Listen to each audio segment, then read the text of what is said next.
And we are back literally just in time. If you leave me 1 second with the, I'll just cut the cameras, but they are off the last of the quarterfinals. Daniel Naroditsky against Yoseph Taher from Indonesia. Let's just leave it like this. After this game, I might see if I can refigure it out. But Rebecca Harris, huge favorite here, Daniel Naroditsky. Yeah, he's sporting a 3,000 plus rating. That's very few people on the planet can say this. Yosef, for his part, an absolute bullet monster. The last of the international masters left in this sea of sharks, of grandmasters. We're going to see, is he able to fight off Rebecca Harris? But look at that dominant lifetime score. It's 7-1 in Daniel Naroditsky's favor, and he's picked up this pawn. Little lapse in focus, was it? Well, no, it's 6 pawns each, and the position is actually quite good for Yosef. As a strong start, bishop takes d5, not the kind of scary move, and white offers a draw, recognizing it's a very equal position. Yeah, so Daniel Naroditsky, aka Danya, he is seems to be happy enough to take it to game 2, where he does have that slight disadvantage with the black pieces. The pawn on d5 is dropping here, and I don't think you can afford to go for these checks because there were problems on f7. So black actually is in a little bit of trouble here. He's down a pawn. And he also has a worse pawn structure. A slight saving grace is the bishop pair, and there's a lot of pieces aiming towards the queen side. Maybe it was a bit too risky what white did here. He's probably going to have to make a concession, something like b3 here, and allow Daniel to take here and maybe step in with the bishop for a check, king e2, maybe another check here on d8. Daniel is so strong. Another option, by the way. Oh, huge move. Knight c3, bishop a3 was the threat. What was checkmate threat? No, actually, my apologies. There was the square d2. He's giving up this piece, but the idea is that he will castle. And the problem is the rook from f8 will swing over to d8, creating problems. And this rook on b1 is so powerful because it's paralyzing the position. Daniel is so tricky, and I think he might do it. White says, please figure out what you're going to do. I don't want to be in this constant threat. And so he's shutting things down, but I think Naroditsky here is in control. The threat is knight takes e6 because you cannot take back. So white steps king c2. Black will definitely stay here, paralyzing these kingside pieces as mentioned. White grabs the pawn, but that's a very risky pawn to grab because how is your bishop going to step out? And look at the wonderful job this knight is doing. White resigns. Incredible play from the opening. Naroditsky with the black pieces got himself into a bit of trouble, and then he tricked his way out faster than we could register in. Absolutely. And so he takes the lead, 1.5, 5 wins to go, still a long way. But I think all in all, Yosef has been holding his own. And also, once again, let's remind everyone, he eliminated Shant Sargysyan in the first round today, the round of the last 16, which I guess to me was, together with Opper beating Boris Gratchev, the two upsets of this event, of this knockout stage. Yeah, but now he's really up against it, and in this particular game I once again like Naroditsky's position. Knight f4 will attack the queen and create this threat. Same effect with knight d4, bishop c8, the only way you prevent both threats. Knight e6 anyway though, and after bishop takes knight, which is forced, white will be able to play at some point bishop to d5. Maybe we'll even see it on the next move. Instead he chooses to pin here. Black might go c6 and d5, trying to shut down the effect. He goes for something similar with this move. However, the difference is this does allow bishop d5. There's a little bit of pressure here against the pawn, so c5 play, queen b2, maintaining the pin, breaking the pin, threatening to capture the bishop. Now, black fights to distract this bishop so he could capture the pawn on e6, but he drops the c5 pawn in the process. And once again, Naroditsky in control here. Excellent pieces. The queen a7 check decides the game on the spot. The sharpness, his tactical acuity is through the roof for Naroditsky, and that's a 2.5 half lead. And we can see why he was so relaxed about offering that draw in game 1. He's like, well, I mean, even let's remind everyone that on Monday the 3 qualifying arenas, there were 3 of them, but Dania only showed up for the last one. But he just absolutely crushed it, and he actually scored the highest score out of anyone in the 3 qualifying arenas, hence why his seeding number for this knockout bracket was number 2. So Magnus was seeded 1, but then Dania next. Yeah, simply incredible. I mean, these top guys, they only had to play one tournament. Other poor unfortunate souls had to grind it out for 3 tournaments, maybe scrape in. But people like Firouzja and Naroditsky, they just show up once and they get the job done. That's really the level of class of these players. The knight is going to have to move to e5 here, and that's a beautiful knight. However, Yosef I'm a bit worried about the black king. Yeah, Yosef is under severe attack here. Or sorry, Naroditsky is under severe attack. He goes queen e8, fighting against this knight. And the problem is, this is one of those situations that can shift very, very quickly. You see knight takes f6. You can take here. Because the queen would have been attacked, but we can see a little bit of a shift. Knight takes f6, really nice move, by the way, from Yosef. He needed that move. Now the point is, rook takes, he can collect 2 pieces, but he doesn't go for that. Maybe he saw something that he did not like in that position. Goes instead for queen d4. He eliminates this pawn. That's a useful pawn to grab, but you have to say that the worst seems to be over for black, who drives this rook to f8. And maybe we will see gradual improvement of the black pieces and an eventual counterattack. The pawn on a3 is very annoying as it creates some back rank checkmate threats. For the time being, queen h7 has to control this h5 square, otherwise the sort of ladder mate or the like this. And we might see a sacrifice because knight f3 check is an option, regaining the material, and this pawn on e4 cannot still be captured. The clock situation. Whoa, huge move, queen d4, game over. Queen d4 check missed by Naroditsky. There was nothing to do. You didn't see it, but we had a big reaction from Daniel Naroditsky, who was not happy with that loss. And Yosef gets his first win. I saw there was a question in the chat, no disrespect, but how did Yosef get this far? Well, he qualified. He qualified in the arena and he beat Shant Sargysyan in the last 16. And here he is, taking it to Rebecca Harris. Winning his first game back there, and now he's just trailing by 1 point, 1.5, 2.5. Yeah, we don't know too much about Yosef, perhaps the player who we know the least in terms of off the board, but sometimes you never know. He is from Indonesia. It is not a country with a massive chess culture.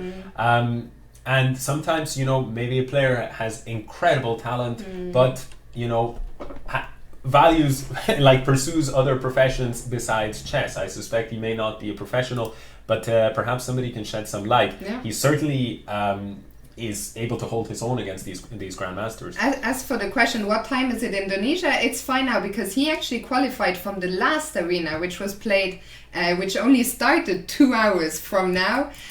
So I think he should be. It's like midnight, 1 a.m., 2 a.m. It's late, but could be worse. Could be worse.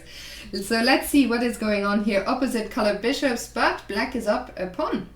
Yeah, so Yosef is very much in control here. I think it's a very hard position to make something of because you want to use that extra pawn on the queen side, but it's very difficult to advance them because white has such a dominant grip on the dark squares. Very typical situation when you've got opposite colored bishops that tends to lead to a lot of draws. On the other hand, he's maintaining the pace. He has finally crashed through and he's got this pawn. On the other hand, it did cost him the pawn on h4, so we've now got level material. He can't really take this pawn on g2 with the bishop because there were checks. He manages to take it with the rook. He's up a pawn. Importantly, he's holding his own on the clock. He plays rook h2. Probably he doesn't want... Stepping out of rook g8. Yeah, he doesn't want the rooks to come off. That would be very, very difficult for his winning chances. He might give a check and start pushing this pawn. And I like what he's doing. Probably bishop e4. You cannot take this pawn because of bishop f5. Danya spotting this, bishop f5, consolidating the position. The bishop under fire, rook d1.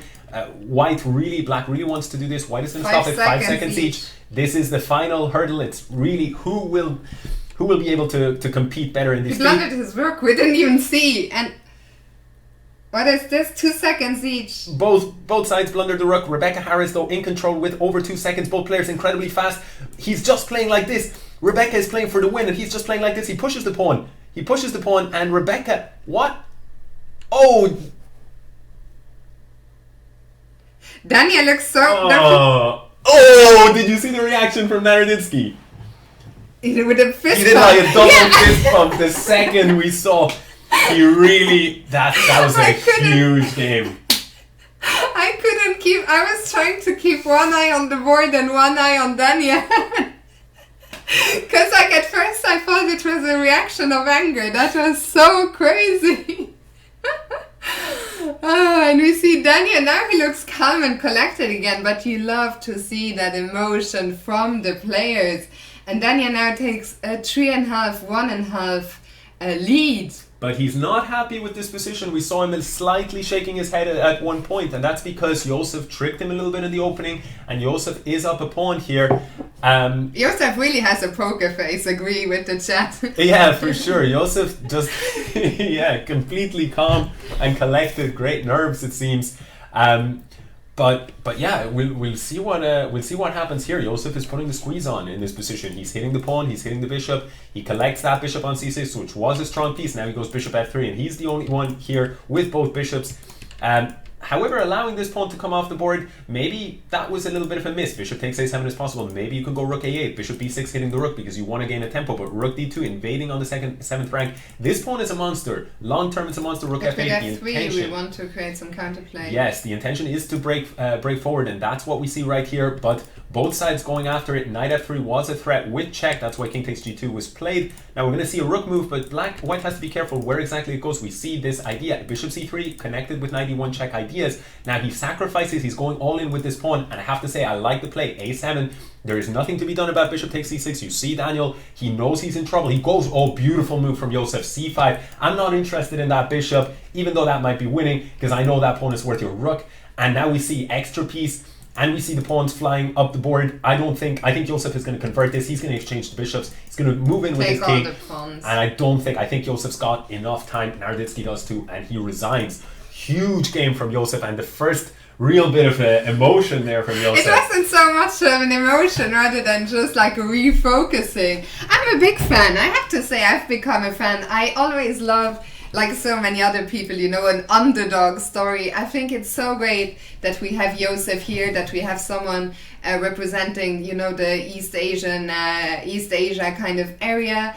And he is our last international master, and he's putting up a great fight here against Daniel Naroditsky, who still has the lead though, 3.5, 2.5. Yeah. I mean, it's incredible. What can I say? I think it's a very, very cool story. Yeah. And in terms of this game here, we see that Naroditsky seems to be pressing, but Yosef has his trumps, right? Yosef has this pressure against c3, and bishop a4 forces the rook away, winning that pawn. So Yosef has made more progress on the queen side than white, who has attacking intentions. Rook e3 allows for the exchange.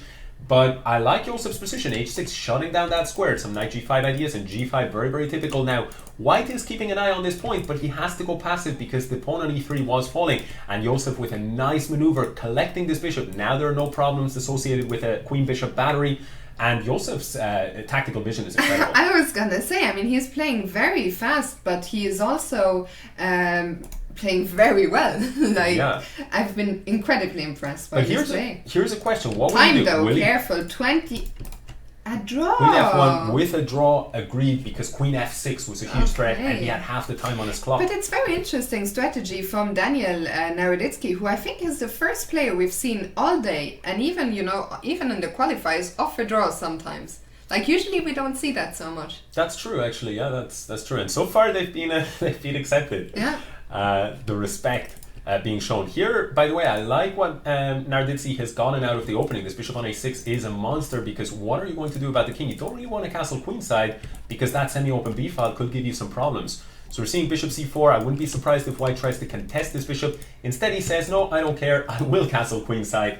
And the question is, will black be able to punish him? We see that that's definitely the idea, but white has his own nasty intentions on the h5. Black gets there first with the first connection with the pawn, but knight g5 was creating a threat of mate in connection with the queen on c2. Now it's on to Yosef, who goes king d2 and says, yeah, you're right, actually there are some problems here on the queen side. I'm going to try to flee, but it's come at a price. Knight takes b2 would allow the option to win, and not just a pawn, but an exchange. That is the option that black goes for. We might see a further invasion, maybe even queen a3. I like the position. c5 also makes sense, undermining the center. Yes, this is very, very typical in these situations where you have the safer king, and we're seeing this. And now c6, very controlled, defending the pawn, and the rooks invade. There may not be queens, but the pawns will drop. However, this is a concern if you are Naroditsky. It's not so easy to defend this pawn, and after takes, that c-pawn suddenly looks very dangerous. Yeah, which is why we see king f8 trying to approach with the king in order to control this pawn. The pawn is within distance. We might see king e8. That's what we do see. And I suspect that Naroditsky is in great shape. Rook c1. I really, really like this idea. King d5 is going to be played, and black can try to advance a pawn, but it's not so easy. Knight e4 is controlling that square with 2 squares, so we see the pawn dropping, king c5, and we might see yet another draw here. It's one pawn and a knight, but there's no way to make progress. Great play. And this is our closest semi-final, closest quarterfinal so far. Thrilling stuff. Daniel still has a 3.5 lead, so 2 points away from making the semi-final, but Yoseph is absolutely capable of, winning a game or two. Yeah, I mean, or three. I mean, it really is incredible stuff in terms of this match so far. Yeah. I mean, and we're seeing here a bit of an unconventional opening choice from Yoseph, but I think once again, one of the things that has impressed me is he's gone in great positions. Great positions out of the opening against Naroditsky, and that is easier said than done. I mean, Naroditsky is a 2600 plus grandmaster, so he is incredibly well versed in the opening. But Yoseph has held his own. He has a lovely center here. He's got the bishop pair, and I actually prefer the black position here. White is fighting against that bishop, but what we're probably going to see is Yoseph eventually playing f5, h6. The idea is to control that g5 square, rook e8 supporting, and the black strategy is involving pushing these pawns. We're probably going to see d3, and we'll see e4 as well. And now bishop takes d4 is a possibility. The thing is, a little bit of hesitation. Beautiful move. Bishop takes d4, queen takes b7 though, pawn takes, the rook will be hit. You don't have time. Excellent play. We might see king g8. We see rook c7 or rook d8 chasing after this pawn. And knight b5. If you take the pawn, knight d6. Look at the resourcefulness of Naroditsky. Incredible resourceful. Anyone else would have, or almost anyone else would have lost an exchange somewhere. I mean, but somehow he finds a way. h5, very nice idea. F takes e4, bishop h6, going after this pawn, which is the only blockader of black's best pawn in the position. This pawn on d3, bishop f4 more than likely. We're going to see a bishop move again. The pawn on f5 drops, however, and Daniel gets this square. Bishop e3 will force a rook and pawn endgame, but white is out of the woods. He had so many problems. The question is time. Black is still the one pressing though, but yeah, time is equal, so I very much suspect, unless they agree, a draw again, and there we go. These players are professionals. They don't want to. I like it though, because they're not trying to win on the clock. They're saying, if this is a draw, let's go. Let's go again. Excellent. Couldn't agree more with the chat. Very competitive match. Now 5-4 to Naroditsky, but yeah, incredibly close, and not just the closest, also by far the longest match. Remember, to anyone watching, in 11 minutes is the first semi-final. Magnus Carlsen against Andrew Tang, aka Penguin. So we're only gonna have a minute to catch our breath, Alex. Yeah, but I think just the adrenaline will keep us going, and then the crash. We better not crash on stream, guys, because this is so intense. I'm personally loving this bullet format. So hope to see more of these initiatives in the future. But for now, let's focus on this game where Naroditsky, he's got a 7-second lead in this position. He's got equal material, but I like Naroditsky's position. White managed to recover the pawn in this way, but the queen is a little bit out of play, and the white king is not. Those bishops. But you have to be careful. The bishops might look strong, but this bishop on b6 is a monster. The knight on f5 is a monster. And we actually see Yoseph exchanging and bishop e3 going for more exchanges, but it comes at a price. Queen b3 will be able to defend everything, so he's able to hold things. So we might see another quick professional draw, but this time there's a big time difference. Pawn on a2, queen here, however, can you recover with the queen? Queen check, king g7, so we definitely see that there's an intention to win. Queen a3 is likely here, just to protect the pawn and prevent c5 advances. The important detail, if you exchange everything, d6, the king will catch the pawn, so you cannot do that. Queen c5 play, really interesting move. You cannot exchange the queens, I think, because this pawn is uncatchable. So we see queen e7 and the pawn on c4 drops. The problem is e5. He was gonna give a check on f4. Yeah, oh wait, this is a mistake. h4 could have been taken here with check. Missed by Naroditsky. I'm surprised. He's hanging again. Yeah, I'm a little bit surprised because he could have collected it. He collected there. Queen d4 with check available, and time. Time is the killer there. 6-4, and now that was such a huge game, because now we need to see Yoseph. We need to see Yoseph win on the man with the black pieces. 2 games, yeah, but 2 games in a row. He will have white on the second one, but here he really needs something. And Naroditsky can use that to his advantage. We might see a little bit of a difference in the opening approach, less ambitious, a bit of a calmer position? I'm not so sure. He has given something for, he's got a lovely position white, but he does have some opportunities if you're black b6 trying to develop this bishop. The opportunities come against these weak pawns. Knight g5, a very typical idea. He says, you're going to move the bishop there. Those pawns are going to be in a little bit of danger. That's why we kick out the knight first before developing the bishop. Rook c8, completing the development. Bishop a2, stepping out of the way of the x-ray. Knight e7, a lot of really sort of professional play here, maneuvering excellently both players. The pawn on c3 could be taken, but you don't really want to do that because you'll be pinning into your queen. Knight f4 was pressing here. White, that's what provoked white into playing f3. Knight d6, big move, hitting this, and you want to take this bishop. Queen takes a4, spawning that the bishop is undefended, but the rook on d8 is undefended, so the transaction has cost black an exchange. Not necessarily a disaster because these pawns are a little bit weak. The problem is that black needs to win. That's the big problem, yeah. Objectively, if a draw was fine, I think black would be okay. Rook d7, something like this, defending. But when you don't have a clock time edge, you know, you're definitely in a little bit of danger. On the other hand, these pawns that have been advanced, a little bit unsafe. The black king is safer, and king safety matters a lot in bullet because you can check people and you can cause them to burn time. They have to defend against threats. So we see a lot of practical possibilities. But white, what Daniel Naroditsky is doing excellently is he's keeping the clock situation really a problem for Yoseph, who is going to have to start making something of the position soon. So we see this sacrifice of the h-pawn, but white sort of returning the favor. Rook h2 was combining here. Rook h4 trying to win this pawn. We see rook f1 defending, rook g4 check collecting, but this is a huge achievement for Yoseph. He's got the king locked in. I'm a little bit surprised at that move. I would have tried to maneuver the queen backward. Oh, here comes the queen. But the queen has broken in and we see this position. But huge achievement here for Naroditsky, who got one pair of rooks off the board, and now it's really all about the clock time. 5 seconds each. Who can make this? Who is faster? Naroditsky has shown he's the faster one so far. He's showing it again. He's got 4 seconds against 3.6, and I think we're going to see easier play. Queens can come off the board. He goes for the check to burn more time. He gets this huge check. More checks. The queen is hanging. The queen was hanging, but Yosef does not spot it too much. Naroditsky, a sigh of relief, and he goes through 7-4. He is true, but can I just say a huge round of virtual applause for Yosef from Indonesia, international master Yoseph Taher, who really gave Naroditsky a great run for his money. He's off, he's gone, but he will be remembered. I think really made a huge impression on me, on you, and I believe on the chat as well. So GG's to Yosef, but congratulations to Daniel Naroditsky, who is true to the semi-finals, where he will face off against a certain Aliweza Firuja. Who's he? Yeah.